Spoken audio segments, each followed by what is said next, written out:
Starting to rain, so I'm hoping it holds off. Let's go, June. How's it going, everybody? Come on in. It's hump day, right? I'm kind of starting to forget what frickin' day it is now. So it doesn't really matter to me. But, yeah.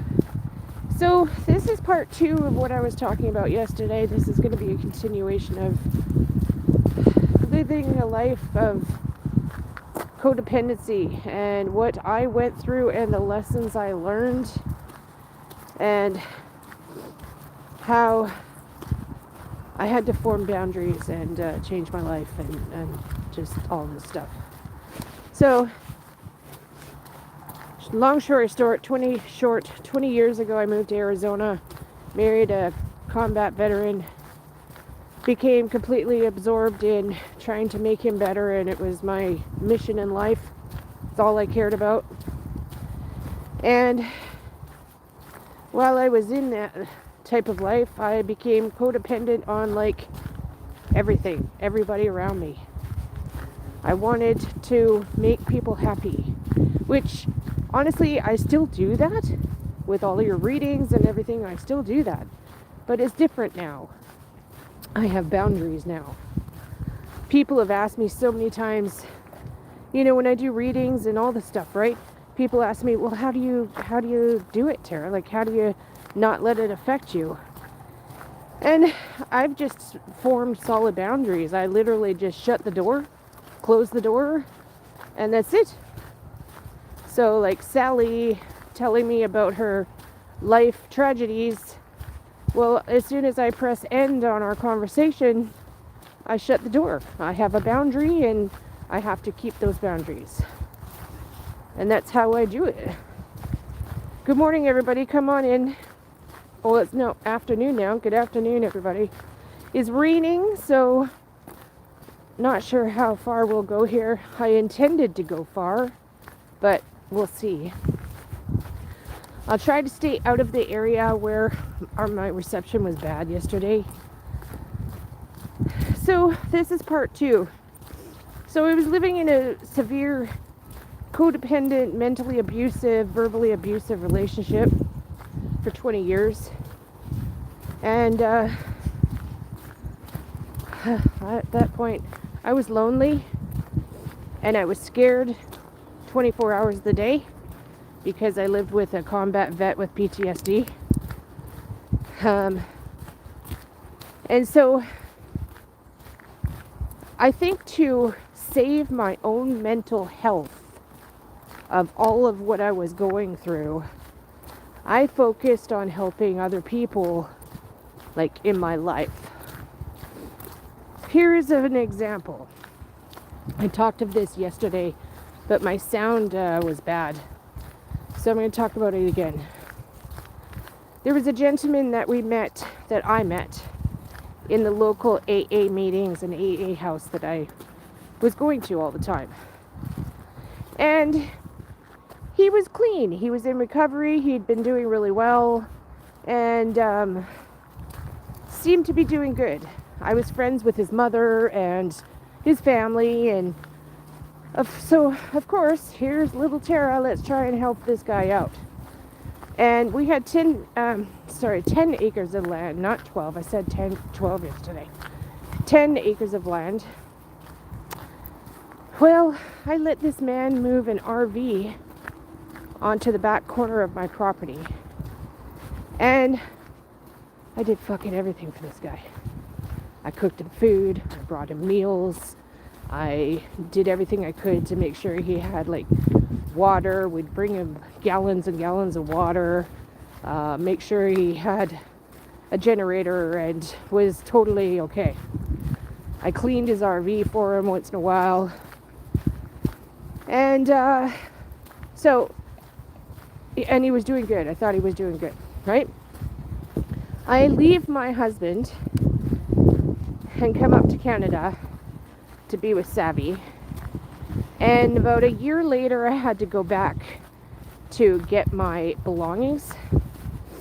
So I flew back, went down for 2 days, went in the house, packed up what I could bring back in 4 luggage bags, and literally threw the rest of it out.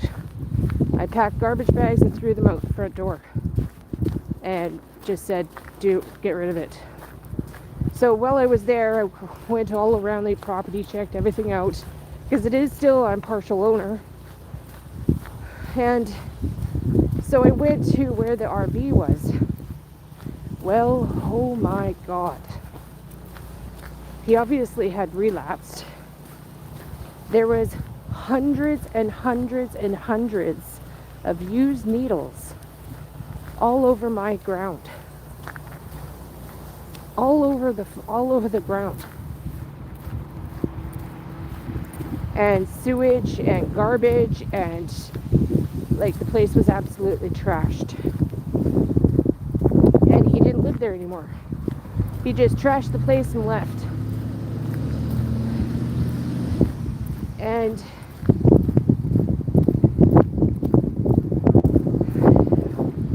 the crazy part is I found drug paraphernalia in my house while I was there on that visit. So I'm like, okay, what's going on here? Were these two hanging out together while I was gone? They must have been. Anyways, so the man leaves and leaves the mess there. Just absolutely trashed. Pristine, beautiful desert property that backed onto a river with mesquite in a mesquite grove. So, you know what I did? I cried a little bit and said a prayer and walked away. Walked away. That was it. Flew home back to Canada the next day. But that is a prime example of I was trying to help someone when I really shouldn't have been. It wasn't my place, and he used me, and that's just it. You get used and you get hurt because you don't form boundaries, and I didn't have boundaries then. I wanted to help everybody. I wanted to make people feel better. That's what it was. I wanted to help.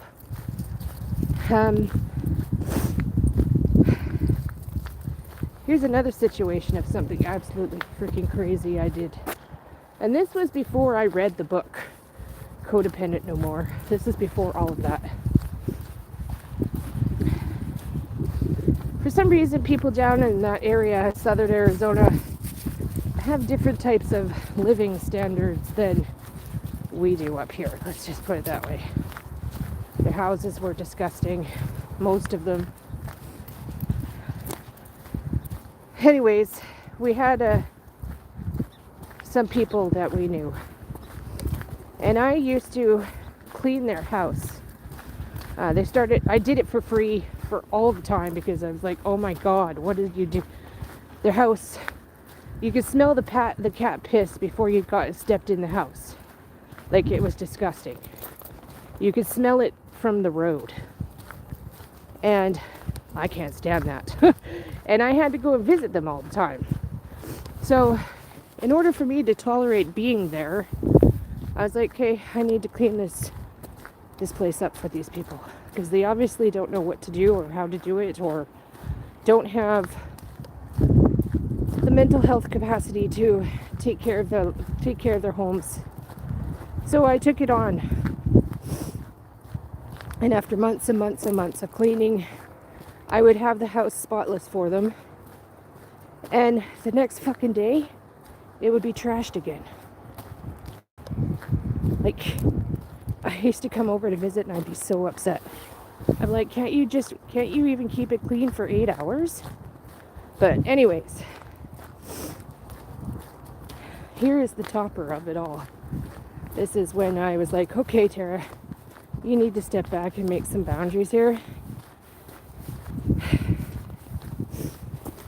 These people had like 4 dogs, and all the dogs were in the house shitting in their bedroom. Number one, that should be a sign right there.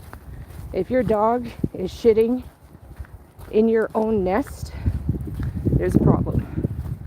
And there was I think it was 4 dogs. Excuse me. They were all pooping all over their bedroom and all over the bed. And they were sleeping in it. They would sleep in it. Think of that for a second. So finally, after watching this for a few months, even my ex was like, what the fuck is going on here? What is wrong? So I finally put my foot down and I said, okay, well, I need to help them and fix this situation because they're not doing it, obviously. So little me takes it on. I get some gloves, I wear some boots, I get a shovel and 50 trash bags. And I went in their room and I threw every single thing I found in the garbage, in the trash bags. Clothing mixed with dog shit, cat shit, dog piss, and garbage and food waste. Up to my waist. Actually, up to my waist. It took me like 12 hours to do. So I took everything and put it in garbage bags and then threw it out in the backyard. And then just tried to do my best. I tried to clean their carpets.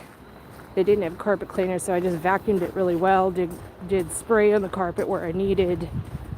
Their bed, oh my God. Their bed was so bad they actually covered it in plastic before they put their sheets and stuff on. So I tried to help with that. I actually got, what did we do? We got plastic and I think we stapled it onto the mattress around the edges. Something like that, I can't remember. Anyways, you want to know what the topper of the whole thing was? One of them, well, two of them were very, very grateful. They were like, thank you so much, Tara. One was actually in tears, you know, embarrassed. I'm sure they were. But the alpha female of the home actually got angry at me. She gave me shit. And that's when I was like, okay, we're dealing with a serious problem here. These people are very, very mentally unwell. It was a huge eye-opener for me. Like I had to instantly pull back and go, okay, holy shit, Tara, what are you doing? Huge, huge learning lesson there.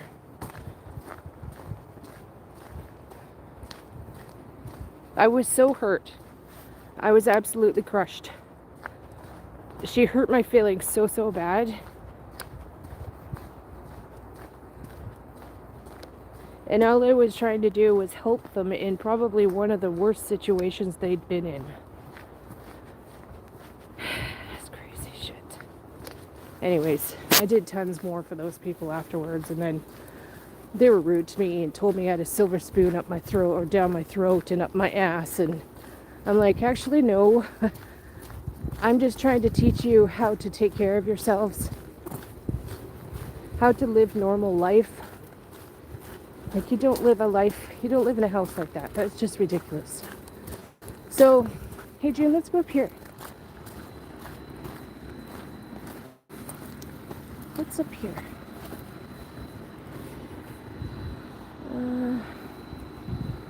Nothing. Okay, come on, June. Me too. I'm so glad I'm out of there too. Holy shit. I used to actually get insulted and criticized for having high standards and taking care of myself and taking care of my house and my life. And okay, sorry, that was a phone call from Savvy.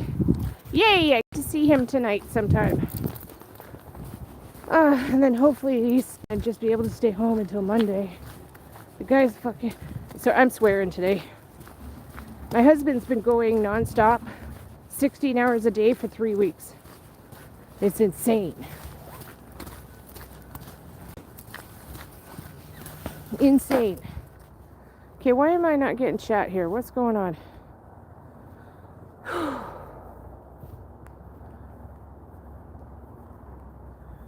Oh, because nobody's watching. Oh, thanks. So, anyways, that was a huge lesson for me to learn back then.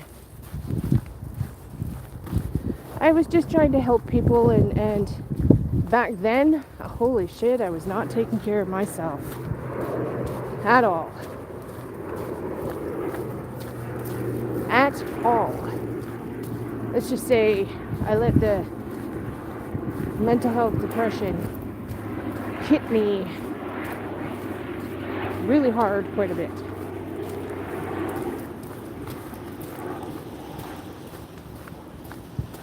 Sitting there watching what my ex was doing, and it would just broke my heart. Okay, where are these cars stopped?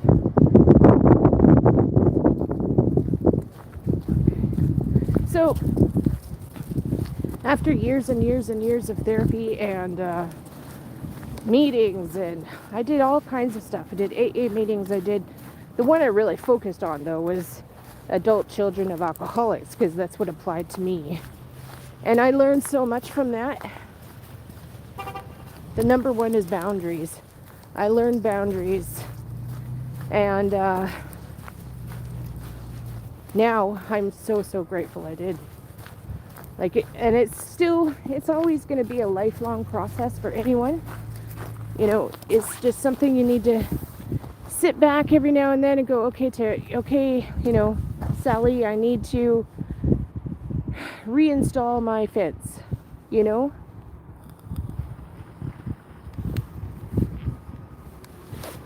If you got any breaks in that barbed wire, you need to fix the breaks.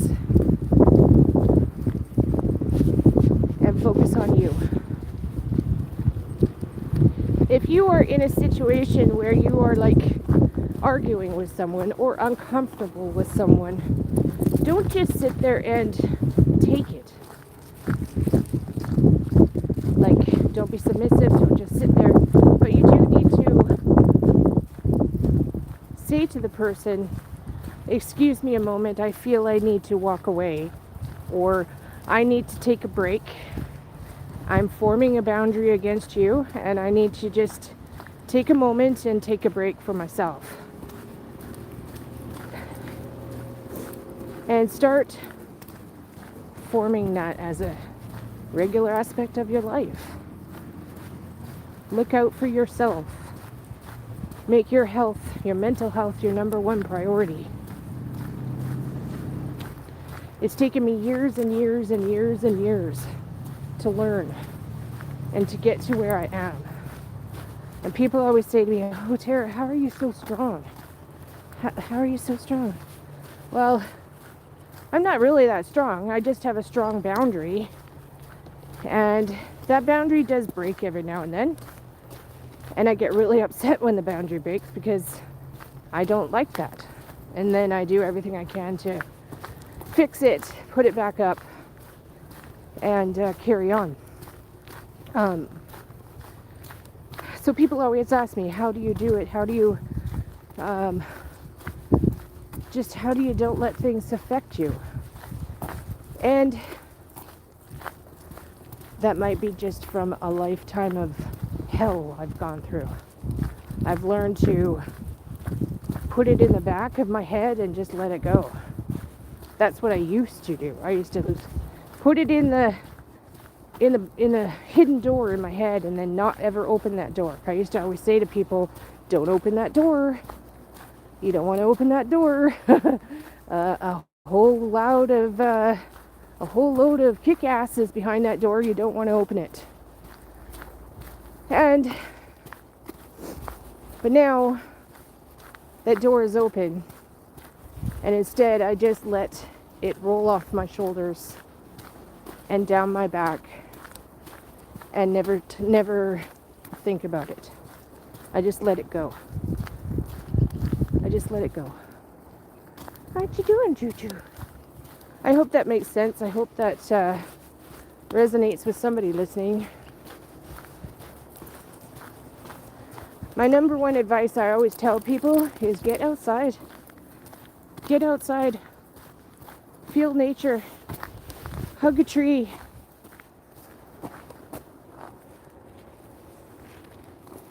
Ground yourself. Feel Mother Nature. She is the most powerful force on this planet.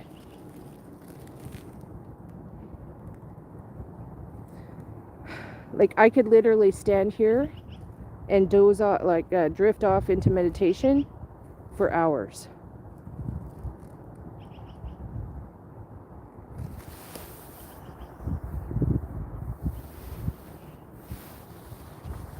Listen to the birds. Go to a park and just sit. That's it. Just sit. Find a beautiful tree. Sit under the tree and just listen to the birds around you. Listen to them talking to you. It's very, very, very rewarding.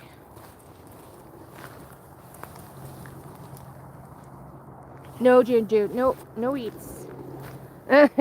We have blueberries along the trail here. I think the bears eat them all, have eaten them all. But in the summer, she would stop and eat a blueberry. She's like, yum, yum, yum.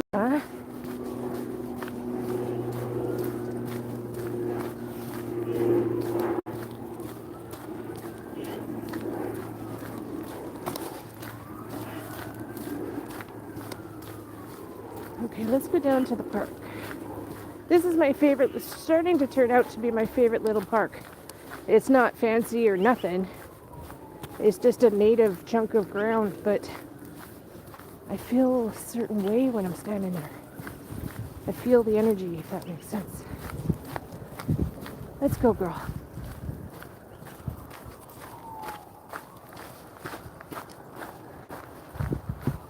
Eventually, one day, this property is going to be condos or something. Okay, stop.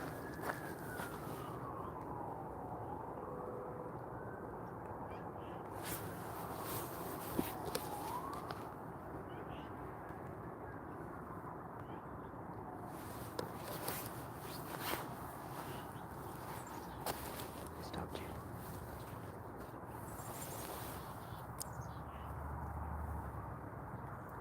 Okay, it's just garbage. That scared me. That really scared me. Holy shit. There's like black and white tarp in there. Huh, okay.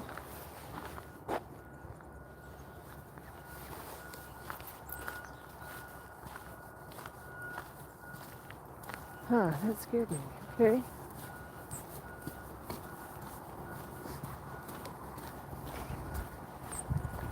We're gonna go to the park.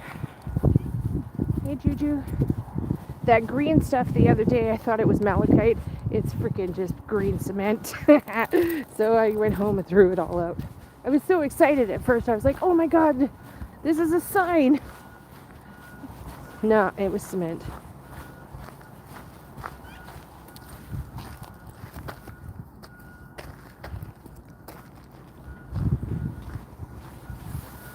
Nobody's chatting. I guess I'm just not getting chat today. So this is it. All it is actually, it's just a lot.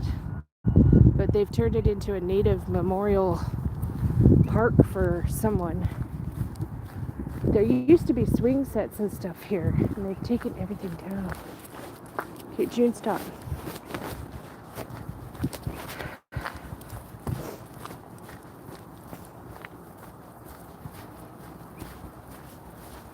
So I'll show you the sign. Even the sign's falling down. That's funny.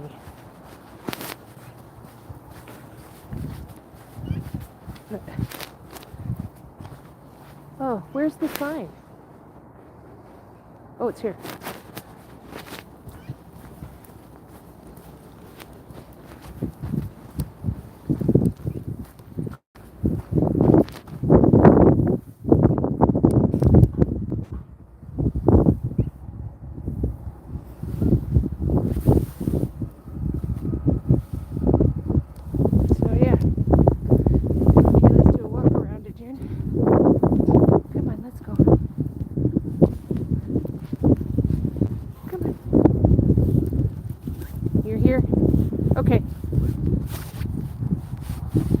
see you. Yeah, I see you, Tanya.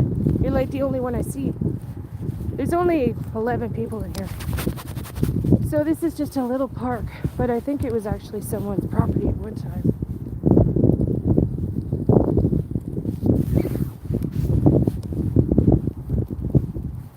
But I feel a lot of energy here. Huh.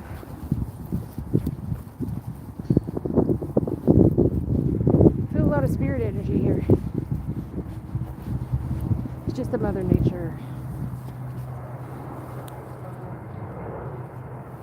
This Mother Nature picking up. Come on, Juju. Oh shit, wait. I smell something.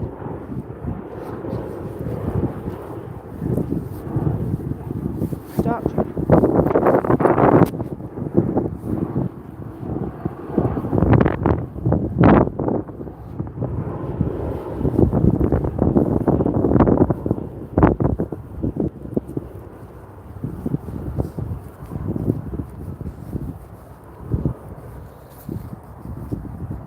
Huh, that's weird. Thought I was smelling sulfur. Come on, Junie.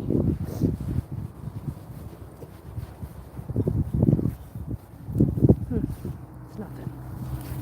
Nothing, honey. Yeah, I thought I was smelling sulfur. Sewage, kind of. Oh, I smell it again.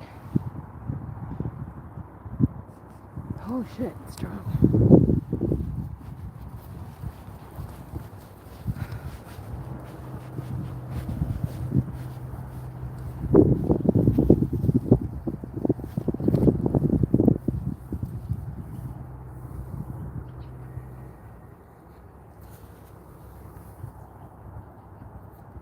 Huh.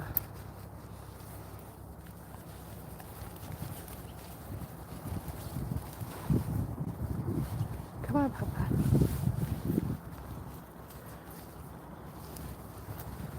Go, go, go.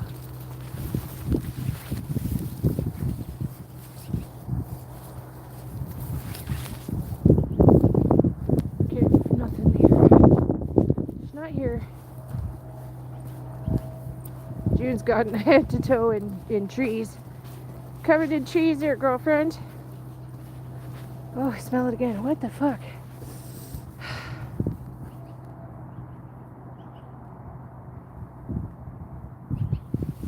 Maybe it's just because they're working on that person's house over there. It smells funny. It smells like sewage and sulfur.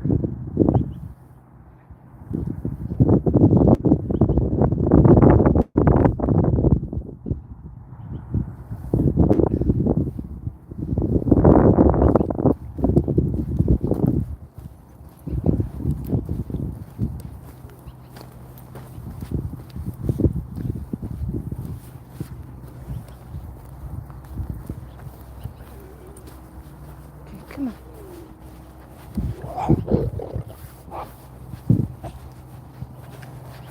Come on.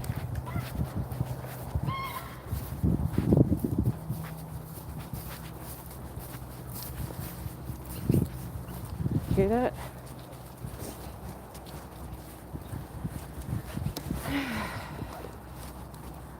Okay, let's go back. See that? Right there with two pit bulls. June stayed quiet. Normally June would bark. She's like, I'm not barking, Mama. These dogs are mean. Mean doggos, Mom. Okay, let's go in there. Yeah, we're doing a little 4x4 in there, girlfriend. These are your good girls. We do big exercises lately, Junie. Gotta get this weight off. I haven't been on camera much. I look like shit. I'm feeling like shit. To be honest, I'm out of my medicine. My freaking 10 medicines. My damn doctor freaking moved. He left the town. He's been my doctor for 8 years. So, tomorrow I need to go to the damn medical clinic and sit there for like 8 hours. I have to take an Uber there, and it's going to cost me $50 each way. Unless Savvy gets home.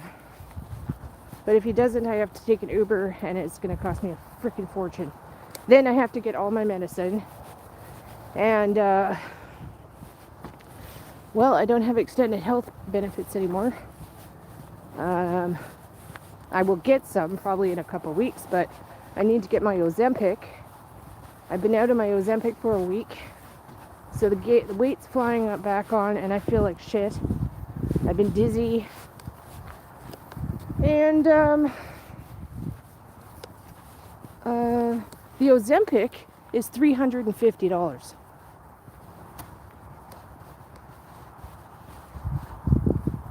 So that's what I'm dealing with tomorrow.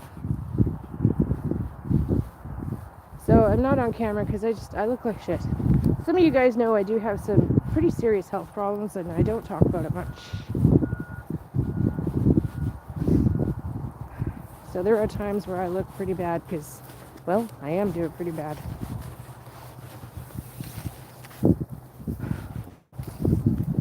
Good girl, honey. But I just keep pushing forward, just keep doing my thing. Come on, girl. Thyroid's out of whack, I know it is. I have liver problems. Some of you guys know that. I've got cirrhosis of the liver. But just beginning stages. And they kept telling me that it would heal. And that I got that diagnosis like 3 years ago. From rheumatoid arthritis medicine I've been taking for 20 years. It fried my liver. And yeah. Should have sued the doctor on that one. But I didn't. I should have. I would have won too. Would have been the second case I won. But anyways, so I'm just feeling a little bit shit. And my fibromyalgia is going crazy because I've been eating junk because I'm feeling like shit. What do you think, juniors? What do you think, little puppo? Anything? I don't think so. We've been through here many times. I'm not smelling anything. I still feel she's down there somewhere. Possibly even on the other side of the highway. There's a good possibility that she's like a distance away from where I'm picking up. I usually am off by I say 500 meters to 1,000 meters to a couple kilometers, I would say. So she very well could be on the other side as well. I don't know.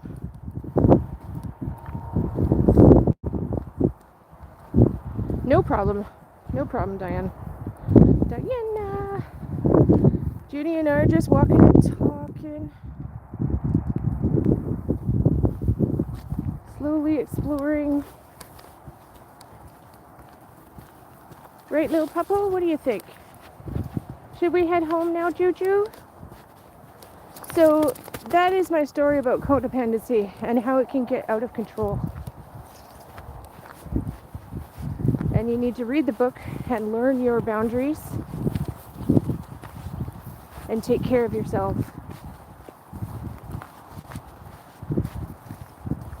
You're number one, and you're the only one that can take care of you. You have to take care of you.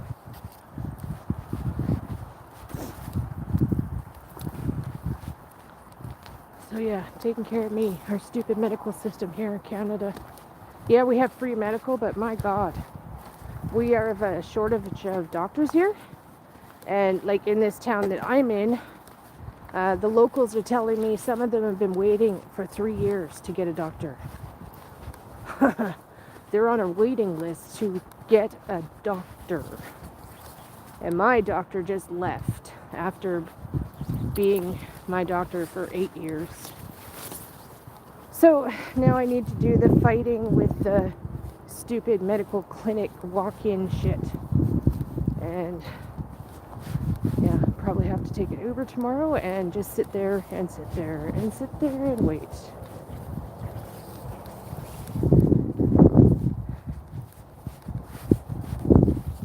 It was weird. All of my medicines expired almost the same day. I had no warning either. My doctor was leaving. I had no clue. He was freaking fantastic. I used to be able to email him. He helped me win my lawsuit. Fantastic doctor. So I sent him an email back saying, well, thank you for being amazing all this time. Thank you for helping me win. He's gone now. He moved far, far away. So I'm hoping I can get into one of his colleagues. I've seen his colleagues before. They're not that great, but anyway. Ozempic savings card. I don't know, Diana. Is there such a thing? I'll take a look. Thank you for letting me know. Hi, Edward. Cool. Okay. Well, let me know. Really? All right. I'll check it out. I have to fill out the paperwork today for Savvy's extended health. Damn, the office should have just done it a couple weeks ago, but they didn't. So I need to do all that. And it probably takes a couple weeks. But I'll be able to get my money back. It's just I have to pay it out right now. And, well, yeah. So, thank you everybody that's been booking readings and orders and everything with me. I appreciate you all so much. I'm making new crystal infused room sprays. Probably in a couple days. I'm waiting for the spray jars to arrive. I'll do some crystal infusing, not just room sprays, like body sprays, essential oil sprays for whatever benefits you need. I have some amazing products right now. Please go check them out on my website. If you want candles, I'll give you one. Buy one, get one at 50%. I'll just honor it. I don't think the sale is still running. I should actually put it back up. And I have lots of skincare, soap, room sprays, crystals. I still have quite a few of the butterfly crystals. They're beautiful. Native necklaces. I still have a few bracelets left. And whipped sugar scrub soap. That stuff's amazing. I use it like once a week. I am going to start making some salt bath kits with magnesium in them for sore muscles. Okay, Jane, we'll go home now. Yeah. All right. Well, thank you for the ideas, Diana. I will check it out when I get home. Okay, so that was a quick live. I love you all. Listen to what I said, and please, if you feel you're having a problem, go and do something about it. Please take care of yourself, okay? Have a good day. Bye.